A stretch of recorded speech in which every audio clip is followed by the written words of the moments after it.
Eu sou Flávia Padovani, sou psicóloga, sou docente de psicologia da Faculdade de Medicina de Botucatu.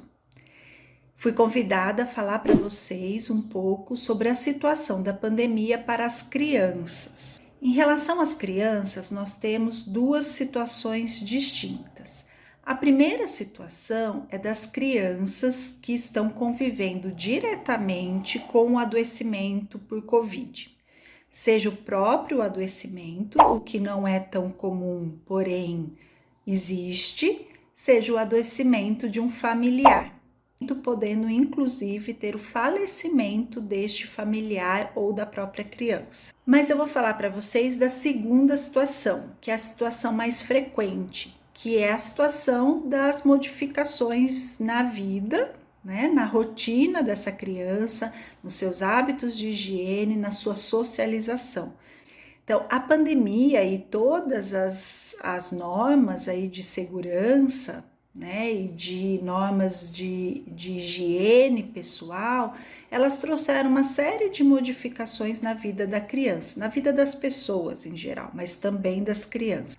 Isso fez com que a criança não tivesse mais, neste momento, atividades presenciais na escola, não pudesse mais estar com os amiguinhos, seja na escola, seja na pracinha perto de casa, seja na rua, que algumas cidades ainda nós temos as brincadeiras na rua, enfim, que ela está distante dos colegas e dos amiguinhos. Esse distanciamento também muitas vezes em relação aos avós, bisavós e demais familiares que são muitas vezes do grupo de risco.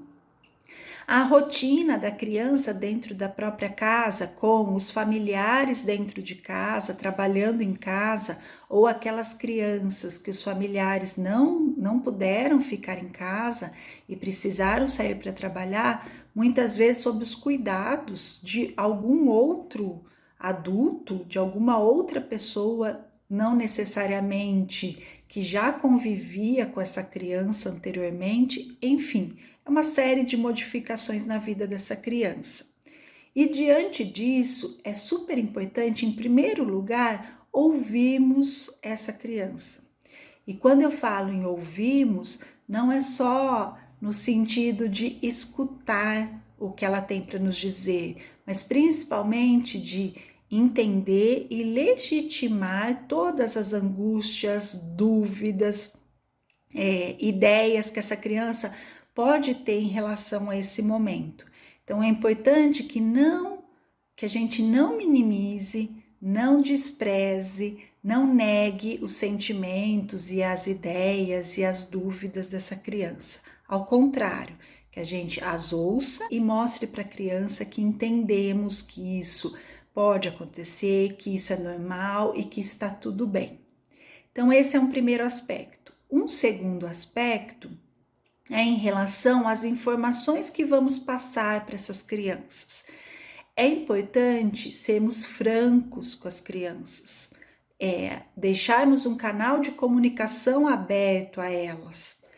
Claro que muitas vezes é necessário adaptar a linguagem e dosar a quantidade de informações que nós damos a essas crianças. Quanto menor a criança, mais a linguagem precisa ser adaptada e menor quantidade de informações é necessária. Nessa dosagem de informações, se surgir dúvida, mas isso é suficiente, eu não estou deixando de falar com a criança, aguardem e verifiquem com a própria criança. Quando ela não está satisfeita com alguma informação, a tendência é ela nos perguntar novamente, ela voltar a perguntar, e daí é importante que nós possamos repetir quantas vezes forem necessárias. E um terceiro aspecto que eu saliento é de fazer com que a criança pense e de a gente ajudar a criança nesse momento a pensar soluções que talvez estejam longe das ideais, mas que talvez sejam possíveis. Então, você está com saudade do vovô e da vovó? Mas não pode ir porque o vovô e a vovó, todo mundo tem que se proteger. Mas o que será que a gente pode fazer para amenizar essa saudade? Será que dá para amenizar a saudade numa chamada de vídeo? Será que dá para amenizar a saudade passando na frente da casa do vô e da avó e dando um tchau e conversando de longe? Quais são as possibilidades para amenizar, para nos adaptarmos a essa situação, para podermos superar essa situação? Então, esses 3 aspectos eu saliento como importantes no manejo aí da situação em relação às crianças. Era isso. Obrigada.